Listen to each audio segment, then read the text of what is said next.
Very good morning student. आज हम बात करने वाले हैं यूनिट 5 की, यानी कि यूनिट 5 जो आपके सिलेबस के अकॉर्डिंग है उसमें सिर्फ एक ही चैप्टर दे रखा है, डिविडेंड पॉलिसी। यानी कि यूनिट 5 में आपके कितना चैप्टर है? सिर्फ एक ही चैप्टर है, लाभांश नीति। तो आपको सिर्फ एक ही चैप्टर तैयार करना है। इसमें प्रैक्टिकल और थ्योरेटिकल दोनों ही क्वेश्चन बनते हैं। क्लियर है आपको? तो हमें सिर्फ ये चैप्टर तैयार करना है 5th यूनिट में, डिविडेंड पॉलिसी। और इसमें क्या क्या कह सकते हैं, इसमें हम सारा पढ़ने वाले हैं कि डेफिनेशन क्या है, टाइप्स ऑफ डिविडेंड क्या है। साथ ही साथ हम ये भी देखने वाले हैं कि डिविडेंड में कितने तरह के मॉडल्स हैं, जिन्होंने मॉडल के बेस पे हम बता सकते हैं कि कितने कैसे डिविडेंड को हमें डिक्लेयर करना चाहिए कंपनी को। उस सब के बारे में हम बात करने वाले हैं। तो चलिए स्टार्ट करते हैं डेफिनेशन से कि डेफिनेशन ऑफ डिविडेंड पॉलिसी की परिभाषा क्या है लाभांश नीति की। देखिए, सबसे पहले हम बात कर रहे हैं एस.एम. शाह की डेफिनेशन। एस.एम. शाह ने क्या बताया है? Dividends are profit of a trading company dividend almost member in a proportional to their share. क्या कह रहे हैं मिस्टर शाह? तो देखिए, इस डेफिनेशन में हमें बताया है कि लाभांश एक कंपनी, व्यवसायिक कंपनी के लाभ हैं जो उसके सदस्यों को अंशों के अनुपात में बांटे जाते हैं। यानी कि जो शेयर होल्डर होते हैं वो कौन होते हैं? मेंबर होते हैं कंपनी के। ठीक है। अब जितने शेयर परचेज किए हैं उसके अकॉर्डिंग उसे डिविडेंड दिया जाएगा। हमेशा याद रखिएगा कि जो ये शेयर पे ही क्या दिया जाता है? डिविडेंड दिया जाएगा। ठीक है। डिविडेंड किस पे दिया जाएगा? सिर्फ शेयर पे। जबकि जो डिबेंचर होते हैं उन डिबेंचर पे हम क्या पे मिलेगा? हमको इंटरेस्ट, ब्याज मिलेगा। तो यानी कि मिस्टर शाह ने अपनी डेफिनेशन में ये बताया है कि कंपनी के जो मेंबर हैं, मेंबर कौन? जो शेयर होल्डर हैं, उनको उनके जितने उन्होंने शेयर परचेज किए हैं, यानी प्रोपोर्शनल टू द शेयर, जितने उन्होंने शेयर परचेज किए हैं उसके अकॉर्डिंग जो प्रॉफिट है उसमें से डिविडेंड दिया जाएगा। तो ध्यान रखिएगा, डिविडेंड किससे डिक्लेयर होगा? प्रॉफिट से। Are you clear this point? इसमें बहुत सारी, इसमें आप कह सकते हैं इस डेफिनेशन में डिविडेंड के बारे में बिल्कुल क्लियर बता दिया है कि डिविडेंड दिया जाएगा, किनको दिया जाएगा? उनके मेंबर। कौन से मेंबर? जिनके पास शेयर है और जिसे हम शेयर होल्डर कहते हैं। ठीक है। अब जिनके पास जितने शेयर हैं उसके अकॉर्डिंग उनको डिविडेंड दिया जाएगा और वो भी प्रॉफिट में से दिया जाएगा। क्लियर? सेकेंड डेफिनेशन है the supreme court of India, यानी जो सर्वोच्च न्यायालय है भारत का, उसकी डेफिनेशन है dividend is the portion of profit. किसका पोर्शन है? प्रॉफिट का। ठीक है। Of the company which is allocated to the holder of share in the company. Same is definition है मिस्टर शाह और सुप्रीम कोर्ट की। क्या कह रहे हैं? देखिए, लाभांश कंपनी के लाभों का वह भाग है, यानी पोर्शन किसका है? प्रॉफिट का, जो अंशधारियों में बांटने के लिए दिया जाता है, शेयर होल्डर को दिया जाएगा। क्लियर है आपको? तो ये इंपॉर्टेंट चीज है कि डिविडेंड क्या होता है, डिविडेंड आपको प्रॉफिट में से दिया जा रहा है, ये आपको ध्यान रखना है। क्लियर है आपको? बात करते हैं कि ये जो डिविडेंड वर्ड है, ये इसका मेन मतलब क्या है उसके बारे में। तो ध्यान रखिएगा, ये जो डिविडेंड वर्ड है ये लैटिन भाषा से लिया गया है। किससे लिया गया है? ये जो डिविडेंड वर्ड है ये लैटिन भाषा के, तो ये वर्ड आपके लैटिन भाषा से लिया गया है। यानी कि उसमें क्या वर्ड दे रखा है? डिविडेंडम का मीनिंग, यानी कि वहां पे जो वर्ड दे रखा है डिविडेंडम, ठीक है, तो ये लैटिन भाषा से लिया गया है। इसका मतलब क्या होता है? That which is to be dividend.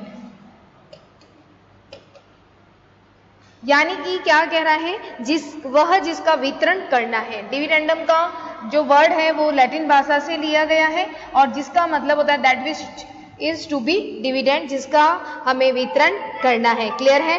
ये कंपनी के प्रॉफिट में से दिया जाता है। ये आपको ध्यान रखना है कि कंपनी के जो कुल जैसे प्रॉफिट होता है उस प्रॉफिट में से आप लेस कर देंगे जो भी एक्सपेंसेस होते हैं, जो टैक्स होते हैं, उन सबको लेस करने के बाद जो रिमेनिंग आपके पास में रहेगा उसमें से आप क्या देते हैं, प्रॉफिट देते हैं। क्लियर है?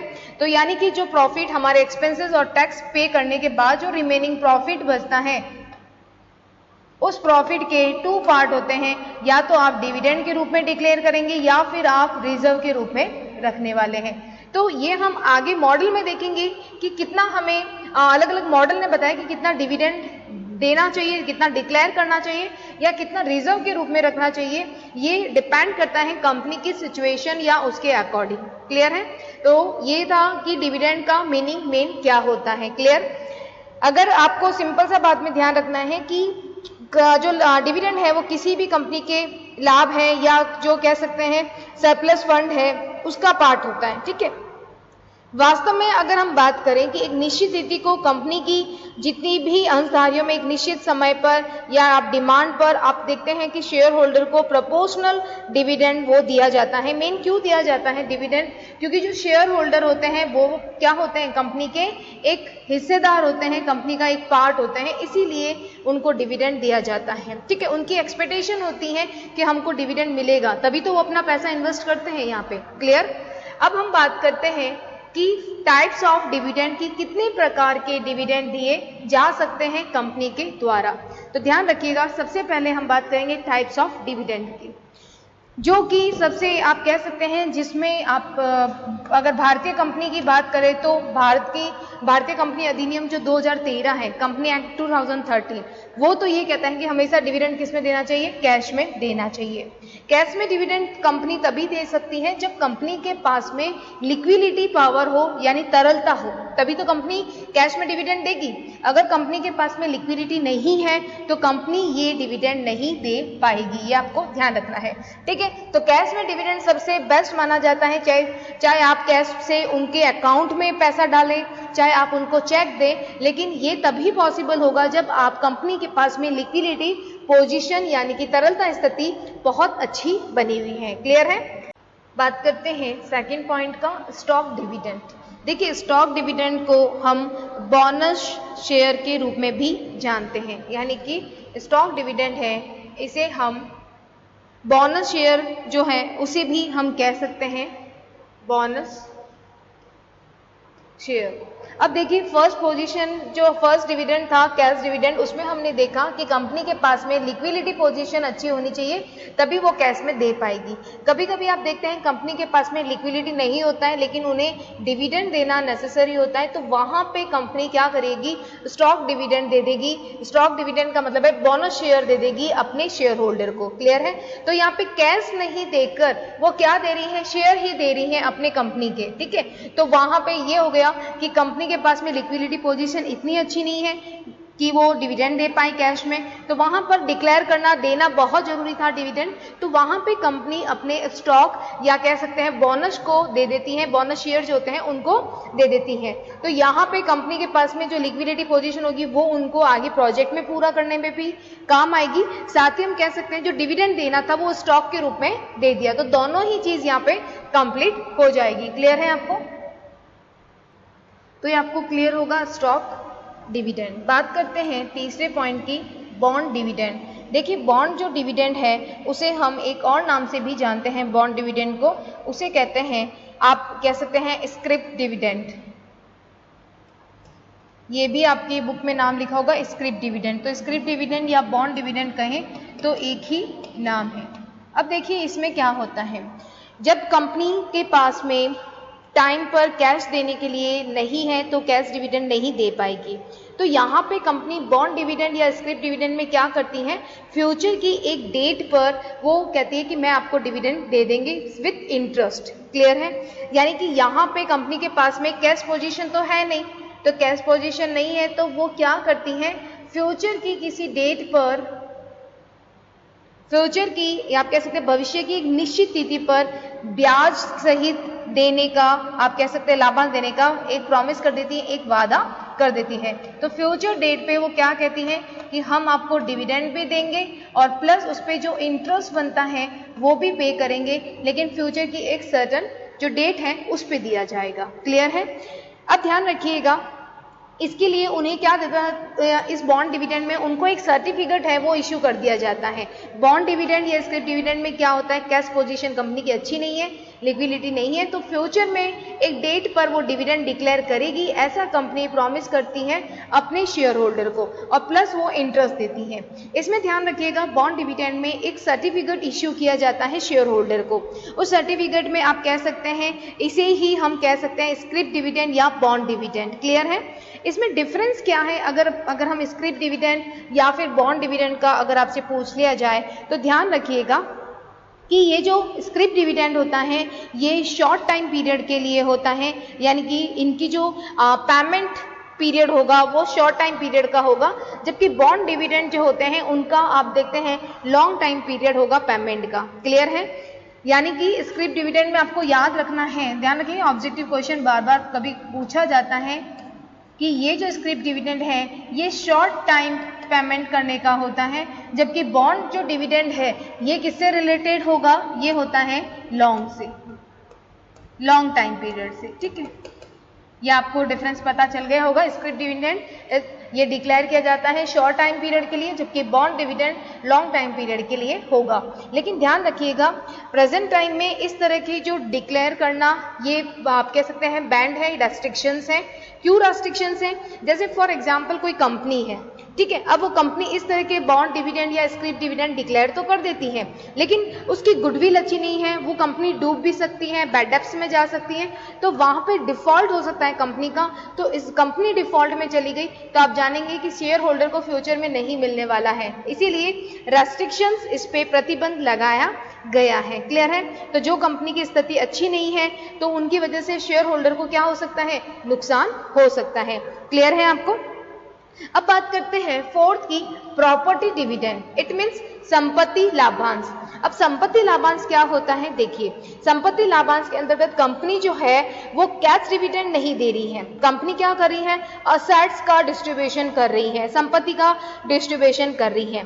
जैसे अन्य कंपनी है या आप कह सकते हैं सरकारी जो सिक्योरिटीज होती हैं को डिविडेंड के रूप में दिया जा रहा है। प्रॉपर्टी डिविडेंड का मतलब क्या हो गया, यहाँ पे गवर्नमेंट सिक्योरिटीज भी हो सकती हैं, ये आपको ध्यान रखना है। ठीक है, अब आप जानते हैं गवर्नमेंट सिक्योरिटीज को हम गिल्ड एडल्ट सिक्योरिटीज भी बोलते हैं, यानी चमकती हुई प्रतिभूतियां।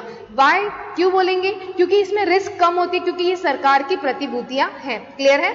तो प्रॉपर्टी डिविडेंड में कंपनी क्या करती है, असेट्स के रूप में गवर्नमेंट सिक्योरिटीज है और इन तरह की किसी भी तरह की सिक्योरिटीज है वो अपने शेयर होल्डर को दे देती है। क्लियर?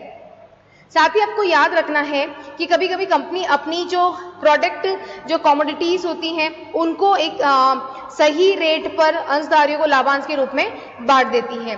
ठीक है, अगर हम इसको प्रैक्टिकल से कनेक्ट करें तो लाभांश वितरण का ये तरीका बहुत ही कम अपनाया जाता है, लेकिन कुछ कंपनियां होती हैं जिनके पास में लिक्विडिटी पोजीशन अच्छी नहीं होती है तो वो अपने शेयर होल्डर को ये प्रॉपर्टी डिविडेंड है, ये असेट्स हैं, वो डिक्लेयर करती हैं। क्लियर है?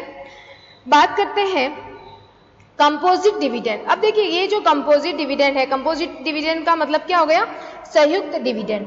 ठीक है, संयुक्त लाभांश, यानी कि कंपोजिट डिविडेंड का मतलब हो गया संयुक्त डिविडेंड। तो यहाँ पे कैश प्लस असेट्स दिया जाएगा, it's a combination of cash and assets. Clear है? यानी नगद और संपत्ति का जो कह सकते हैं मिला, दोनों का जो रूप होता है वो कहलाता है कंपोजिट डिविडेंड। यहाँ पे संयुक्त रूप से वो होगा। अब जो मोस्ट इंपॉर्टेंट है वो है इंटरिम डिविडेंड, इसकी बात करेंगे। ठीक है, इंटरिम डिविडेंड में क्या होगा, बात करते हैं इंटरिम डिविडेंड, और इंटरिम डिविडेंड को ही क्या कहा जाता है, अंतरिम लाभांश। क्या कहते हैं इसे, अंतरिम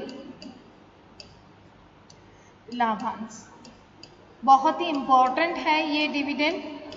ठीक है, और यहां से आपका क्वेश्चन बनता ही है, इंटरिम डिविडेंड। अब ध्यान रखिएगा, इसकी जो रिकमेंडेशन है, रिकमेंडेशन का मतलब होगा इसकी जो सिफारिश है डिविडेंड की, वो करती है बोर्ड ऑफ डायरेक्टर।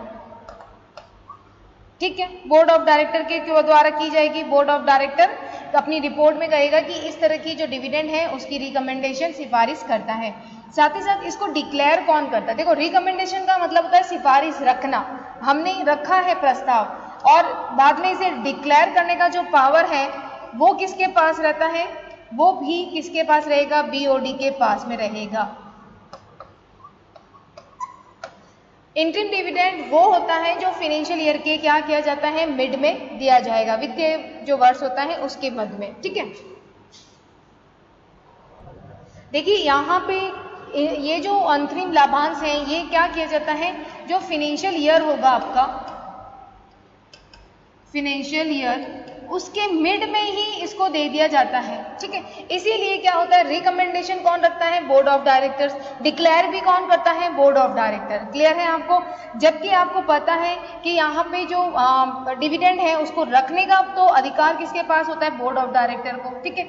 लेकिन इसे मेनली जो एक्सेप्ट कराना जरूरी होता है शेयर होल्डर से, लेकिन यहाँ पे शेयर होल्डर नहीं है। यहाँ पे रिकमेंडेशन सिफारिश भी कौन कर रहा है? Board of director.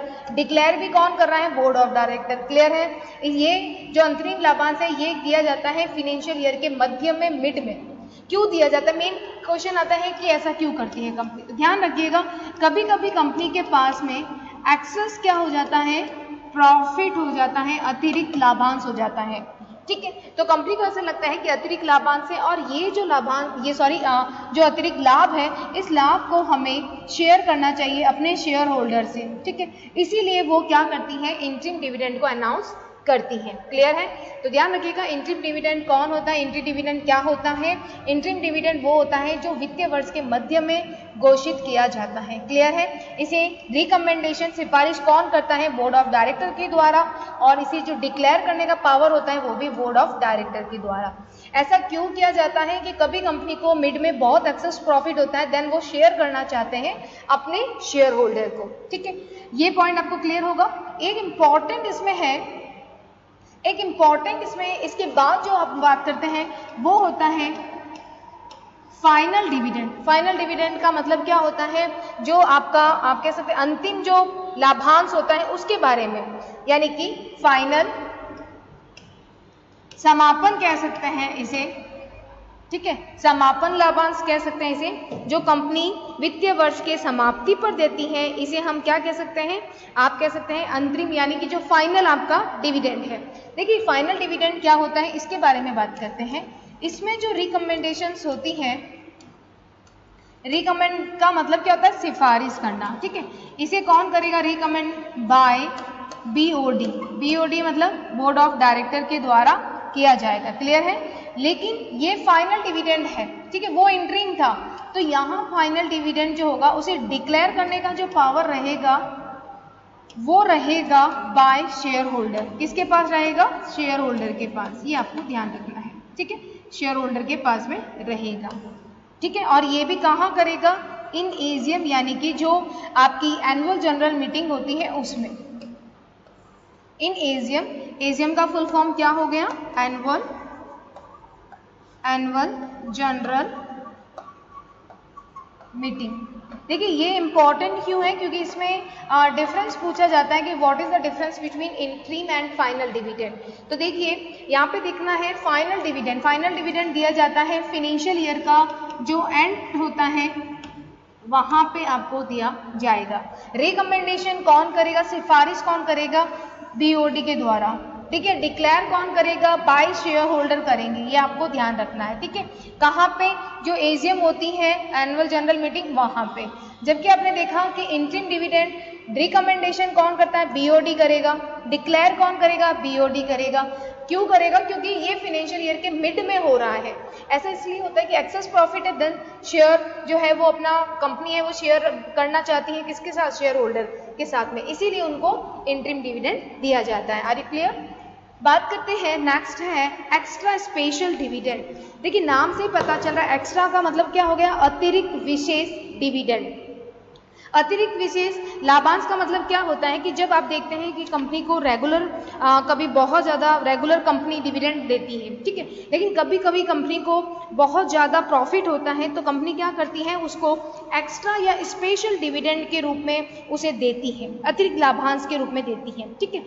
ऐसा इसलिए किया जाता है, देखिए ये जो एक्स्ट्रा है, एक्स्ट्रा वर्ड कह सकते हैं इसे, स्पेशल डिविडेंड कहा जा सकता है। कारण क्या है, देखिए अब कंपनी यहाँ पे अपना रेगुलर डिविडेंड देती है, जैसे फॉर एग्जांपल 10% दिया कंपनी ने रेगुलर डिविडेंड।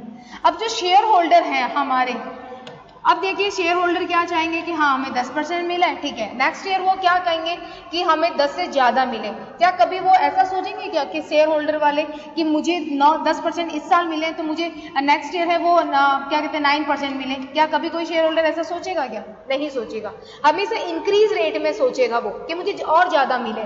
तो यहाँ पे कंपनी को कभी कभी जो कह सकते हैं एक्स्ट्रा जो प्रॉफिट होता है, ठीक है, यानी अतिरिक्त जो लाभांश होता है, तो कंपनी क्या करती है कि उसको एक्स्ट्रा लाभांश हुआ है, सोच लीजिए कि 2020 में एक्स्ट्रा लाभांश हुआ था, ठीक है, एक्स्ट्रा लाभांश हुआ तो कंपनी ने कहा ठीक है इस 10% तो हम रेगुलर देंगे ही देंगे, आपको प्लस हम है वो 2% क्या कर रहे हैं, एक्स्ट्रा डिविडेंड दे रहे हैं, ठीक है। इसमें ऐड नहीं करेंगे, ये आपको ध्यान रखना है। रेगुलर डिविडेंड में प्लस नहीं करके देंगे, 12% नहीं देंगे। अगर इन्होंने ऐसा किया 12% कर दिया, सपोज दैट इस 10 का 12 कर दिया कि हमको एक्स्ट्रा प्रॉफिट हो रहा है 2020 में, अब 12% है, तो 2021 में 2021 में जो शेयर होल्डर है वो तो चाहेंगे कि हमें 12% से ज़्यादा क्या मिले, डिविडेंड मिले, ठीक है, क्योंकि कंपनी ने अगर इसमें ऐड कर दिया। लेकिन अगर कंपनी ने इसे ऐड नहीं करके सिर्फ एक्स्ट्रा के रूप में 2% दिया, तो शेयर होल्डर को पता है कि वो हमको 10% ही मिला था और एक्स्ट्रा कंपनी को लाभ हुआ इसलिए हमें मिला था। तो 2021 में जो शेयर होल्डर है वो 10% या 11% का रिकमेंडेशन उनके दिमाग में रहेगा, उनके दिमाग में रहेगा कि हमें 10% या 11% मिलेगा, ठीक है। तो कंपनी ऐसा इसलिए करती है क्योंकि रेगुलर डिविडेंड में अगर वो जोड़ेगी तो शेयर होल्डर की जो एक्सपेक्टेशन है वो बढ़ जाएगी, ठीक है, यानी कि जो उनकी अपेक्षाएं होती हैं वो बढ़ जाएगी। इसीलिए कंपनी रेगुलर डिविडेंड में ऐड नहीं करके उसे एक्स्ट्रा या स्पेशल डिविडेंड के रूप में दे देती है।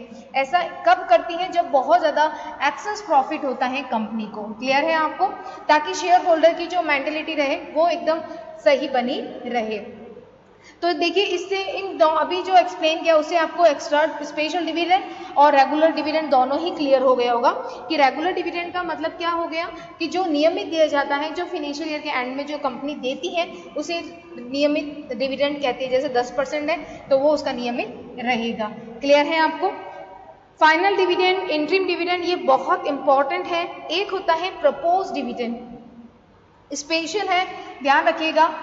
प्रपोज जो आपको कैश फ्लो में भी काम आता है, प्रपोज प्रस्तावित जो लाभांश कहलाता है ना। तो चलिए देखिए प्रस्तावित लाभांश, प्रस्तावित लाभांश ध्यान रखिएगा। प्रस्तावित लाभांश सिर्फ आपको ध्यान रखना है, प्रस्तावित लाभांश रिकमेंडेशन कौन रखेगा, यहाँ प्रस्ताव करने का किसके पास में अधिकार है, बोर्ड ऑफ डायरेक्टर के पास में, BOD। समझ में आ गई आपको। तो बोर्ड ऑफ डायरेक्टर के पास में यहाँ पे अपना प्रस्ताव प्रपोज डिविडेंड का रखने का है। ध्यान रखिएगा डिक्लेयर नहीं हुआ है, सिर्फ प्रस्ताव रखा है बोर्ड ऑफ डायरेक्टर्स ने, ठीक है। तो इसे कहते हैं प्रपोज डिविडेंड। इसीलिए कैश फ्लो में इसे करंट लायबिलिटीज नहीं माना जाता है, चालू संपत्ति नहीं माना जाता है, क्योंकि ये दिया नहीं है, ये सिर्फ प्रपोज है, प्रस्तावित है, इसीलिए। क्लियर है आपको।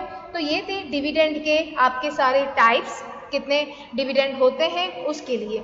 एक इम्पॉर्टेंट चीज़ आपको याद रखनी है, देखिए इसमें आपको एक लास्ट चीज़ आपको ध्यान रखनी है। जो डिविडेंड होता है ना, वो डिविडेंड हमेशा रिकमेंडेशन किसके पास होता है, सिफारिश कौन करता है, वो ध्यान रखिएगा।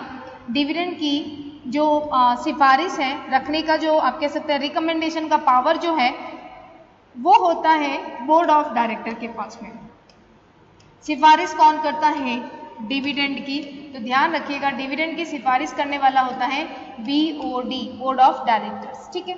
ध्यान रखिएगा डिक्लेयर कौन करेगा, जो डिक्लेयर का जो पावर रहेगा वो किसके पास में रहेगा, शेयर होल्डर के पास में रहेगा। क्लियर है आपको, ये ध्यान रखना है कि डिक्लेयर कौन करेगा, डिक्लेयर करेगा शेयर होल्डर, ठीक है। कब कहाँ करते हैं, जो AGM होती है, एनुअल जनरल मीटिंग, ठीक है। ध्यान रखिएगा यहाँ पे रिकमेंडेशन फॉर एग्जांपल BOD ने 10% किया, 10% कर दिया कि हम 10% की रिकमेंडेशन है ये लाभांश की, ठीक है। तो ध्यान रखना शेयर होल्डर कभी भी इस 10% को इंक्रीज नहीं कर सकते हैं, ये डिक्लेयर 10% से ज़्यादा बढ़ाकर नहीं करेंगे। ये 10% को या तो एक्सेप्ट कर लेंगे, 10% से नीचे कर सकते हैं, हो सकता है लाभांश को एक्सेप्ट नहीं करें, लेकिन ये कभी भी शेयर होल्डर जो रिकमेंडेशन बीओडी ने रखी है उससे ज़्यादा कभी भी इंक्रीज नहीं कर पाएंगे। ये आपको ध्यान रखना है कि शेयर होल्डर कभी भी जो रिकमेंडेशन बीओडी ने रखी है उसको इंक्रीज नहीं कर सकते हैं, उनको कम कर सकते हैं, उसी रेट को 10% को एक्सेप्ट कर सकते हैं, नहीं कर सकते ये हो सकता है, लेकिन इंक्रीज नहीं कर सकते हैं, ये आपको ध्यान रखना है। क्लियर है। और एक चीज आपको ध्यान रखना है, बोर्ड ऑफ डायरेक्टर के पास में रिकमेंडेशन का पावर होता है, डिक्लेयर का नहीं। डिक्लेयर कौन करेगा? Share holder. इसीलिए आपने देखा होगा कि मैंने आपको इंटरिम डिविडेंड पढ़ाया था, उस इंटरिम डिविडेंड में मैंने आपको क्या बताया कि ये वित्तीय वर्ष के मध्य में होता है, तो वहां पे रिकमेंड और डिक्लेयर है वो बीओडी कर रहा है, लेकिन जो फाइनल डिविडेंड होता है उसको रिकमेंडेड कौन करता है?